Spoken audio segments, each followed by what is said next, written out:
So the Royal Challengers Bengaluru have finally done it. After 18 years, they have ended their trophy drought. Virat Kohli has finally put his hand on the trophy, which has eluded him for his whole IPL career. To talk more on this, I have my colleague, Mr. Abhishek Prasad. Hello, Abhishek. So, finally, Virat Kohli and his men have won their maiden IPL trophy.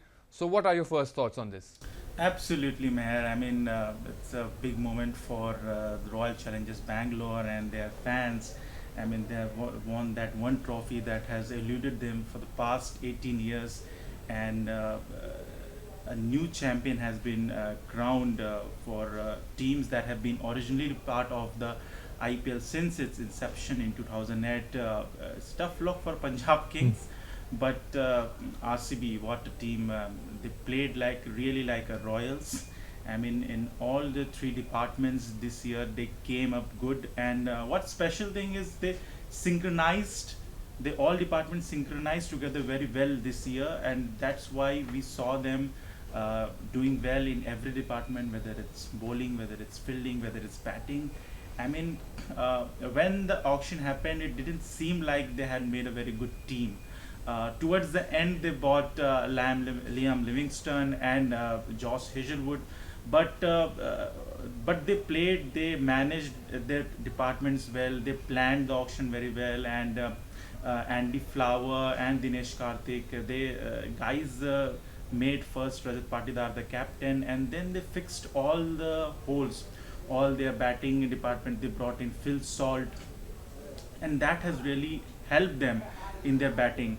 Earlier, what we used to saw that RCB used to depend on individual brilliance, whether it was Chris Gale or AB de Villiers, and their bowling was not that much great in the past. If you look at the past seasons, 7 to 8 seasons, they always struggle with the bowling. But what happened this time is with Josh Hazelwood and Yash Dayal and Bhuvneshwar Kumar, everyone chipped in. Whether it's Krunal Pandya, the way Krunal Pandya bowled yesterday, he didn't give an inch of room to the. This was the turning point of the game, That was the Krunal turning Pandya. point of the game because Krunal Pandya has that experience of winning the IPL with Mumbai Indians. So the way he bowled, the way he was tossing the ball up in the air, the way he took the wicket of Prabh Simran Singh, that really took away the momentum from Punjab Kings.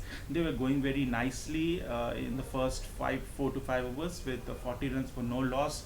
Then suddenly Josh Hazelwood dismissed Priyansh Arya, and then they get log jam ahead. They got stuck in that chase.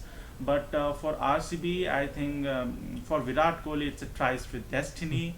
The stars aligned to give its star the greatest moment in IPL history. They tried every year after year. They missed. They tried again. Then they missed again. But finally, after 18 long years, they finally managed to win that IPL trophy. This is they have become the fourth time lucky because in the last 3 times they failed to win the trophy. And one thing was it's a pattern that whenever they win the finals the last 3 times, they were chasing. Like in 2009, they were chasing against Deccan Chargers. Then in 2011, they were chasing against Chennai Super Kings. But this time, when they batted, they just released that pressure of chasing. So that's what came. There's this extra layer of pressure in the This final, I extra think. layer of pressure Any in the total final. can, even 190 seemed like a 210 run target because this is this final pressure in this. But it was a battle of reds, Yeah. and the RCB red came out on top. Tough luck for Punjab, obviously. So, what do you think went wrong? What derailed Punjab's momentum in the final? I think what derailed Punjab momentum is suddenly the opening partnership. They were going very well, but the moment Priyansh got out and then Prabh Simran Singh, by the way, hit those sixes of Shreyas Sharma, he hit 1 6. But then the way Krunal bowled that middle phase up towards the end of the power play, and that really took away the momentum. He bowled very good line and length. First, Krunal Pandya bowled that, then he dismissed Prabh Simran Singh. Then Romario Shepherd comes.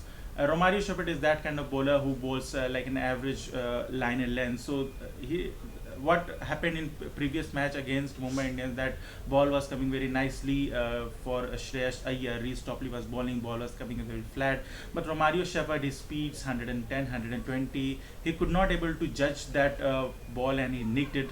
So the wicket of Shreyas Iyer was a big blow for Punjab Kings, and that phase when Nehal Vadhera and Prabh Simran Singh, that the 40 balls combined together, they scored 41 runs. So that has just didn't work in their favor. That really put up more pressure on Josh English. He was he was playing in a 200 strike rate for the past 7 matches. He is the one batsman who was keeping Punjab Kings in the game. Not only in this game, but in the past, in the last few games also. But the moment he also got out, then there is too much of And work. they lost with the barest of margin, just 6 runs. And as you said, Shreyas Iyer got out early. Maybe if he would have played a 25-run knock, even that could have helped Punjab win. And also, do you think Marcus Stoinis was held a bit too much? I think towards the end he came where I think 45 runs of 20, 23 balls were needed. He could have come a bit early. Um, in hindsight, if you say that, then we can say that yes, he must have come early. But what we have seen this year, especially with the uncapped Indian players of Punjab Kings, they have done remarkably well. And this is the same Nihal Vadera who has just won his match against MI, and he has played number of innings coming into number 5. So there was no question about his ability to win matches from this position. And Stoinis is coming in 7 only. But what happened yesterday is, like you say, that this is the big IPL final and the pressure of IPL comes to everybody. And suddenly he didn't able to connect the ball as he wanted.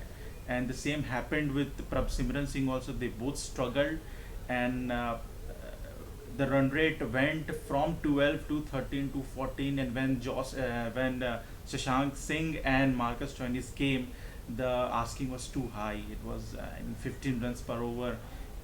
Though Stoinis came and hit a 6, but I think the destiny was with Royal Challengers Bangalore. I think It was bound to it happen. was bound to happen. It was bound in had to happen in destiny to give them. Their And as you first said, the uncapped players did very well for Punjab this year. So I think tough luck for them, but still very many positives for them to take into the 2026 season. And as Shreyas said, he's very confident that he will definitely lift the trophy next year. So I think positive for Punjab. And also, as every year we see some uncapped breakout players shine on the stage of IPL. So I think a lot of positives this year. Yeah, a lot of positives for this year in IPL for every team. If we say that the Indian uncapped players, be it Chennai Super Kings or Rajasthan Royals or Punjab Kings, the youngsters in this IPL have done remarkably well. Whether you talk about Vaibhav Suryavanshi, Priyansh Arya, Ayush Matre for that matter, and everyone did well, and they have found that those players who whom they can put money on. I think CSK towards the end, they found those 3-4 players who can play them for the next 3 years. And Punjab Kings, certainly they just they were also like yesterday, it was a barest of margin, but this is the team which can win them the trophy next year. And suddenly with Rajasthan Royals, they have plenty of issues to fix. I mean, I thought that this year they missed that number 6 and number 7. Shimon Hetway delivered them for the past few match seasons, but this time he wasn't able to live to the expectations of RR. But a lot of teams performed very well towards the end and towards the middle phase also. LSG is that one team who shown promise towards in the beginning, but went off track towards the end with Nicholas Puran not firing, and the big issue was, of course, Rishabh Pant. They would like to fix that. I mean, then bowling was a little off this season because their batters did well, but their bowlers disappointed. So they would like to fix that issues towards the end. And also Delhi Capitals, I must say that they were the team I thought in the starting phase when they won the first 4 matches that they are Definitely going to be in the definitely playoffs. I mean, definitely those teams who have never won the trophy, RCB, Delhi, and Punjabs were, and LSG also were going to the playoffs. But these because it's a long IPL is a very long 2 months tournament, and one of the two teams tends to fade away, tends to lose momentum because it's a not and everyone can maintain that consistently, and that what happened with Delhi Capitals. But I must say these teams will fix those issues coming into the next year, and then they can we can see that anybody lifting for trophy. But for RCB, it's their moment this year, and Rajat Patidar has done exceptionally well. And with Virat Kohli, I must say that he captained RCB also. He said that I have given my Prime years. my youth, my prime, and my experience for this. And the way he just saw his emotions towards the end, he cried, and he was like. It meant too much to Too him. much for him. He hugged AB de Villiers also, and Chris Gayle was also there. So it's a big moment for Virat Kohli personally, and for those players, AB de Villiers and Gayle, who was with RCB in the initial years. I mean, in 2021, AB de Villiers retired. He also wanted to win the trophy with RCB, but could not win.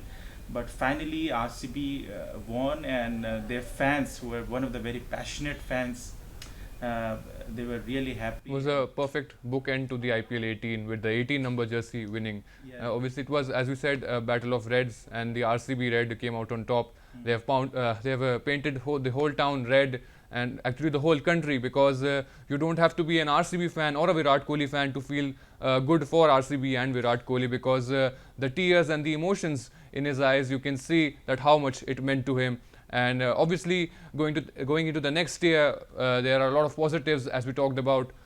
So that's it from us for this episode of the Summer of IPL. We have had a perfect and wholesome end to the IPL season 18. And do share your thoughts in the comments, and do let us know about your thoughts. Thank you.